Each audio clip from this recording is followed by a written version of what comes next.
This is meant for approximately 0.3 acres-ish. You can push it a little bit, but it really does quite well on smaller yards. So if you're looking for something that you can set up very fast, get out with minimal effort, plug in the charger, set it on the charger, get out your phone app and run through some quick settings, this guy is it. This is our first mow of the day, and the system is set up with a lot of different controls in the app.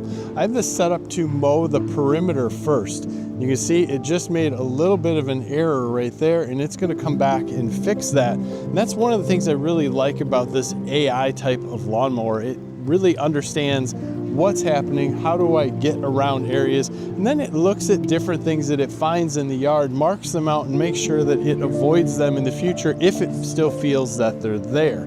The LiDAR system on this is absolutely intense.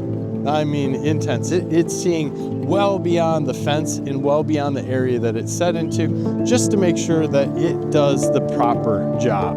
Let's talk about the app a little bit. And when you first go into it, you're going to see your different zones, and you can set up multiple different zones.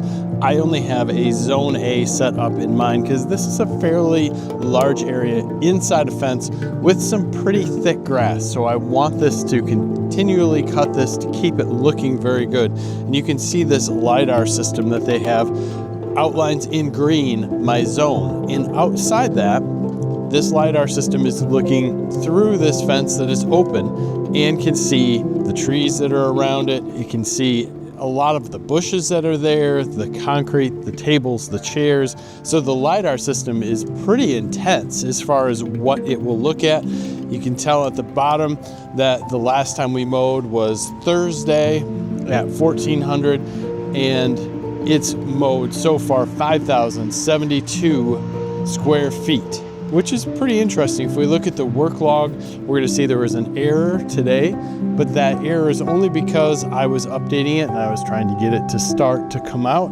and it's still updating. So you can see starting firmware there. It's pretty interesting as to what actually happens throughout those logs. And it's early in the year. My schedule for this, I have it coming out and mowing pretty much every day.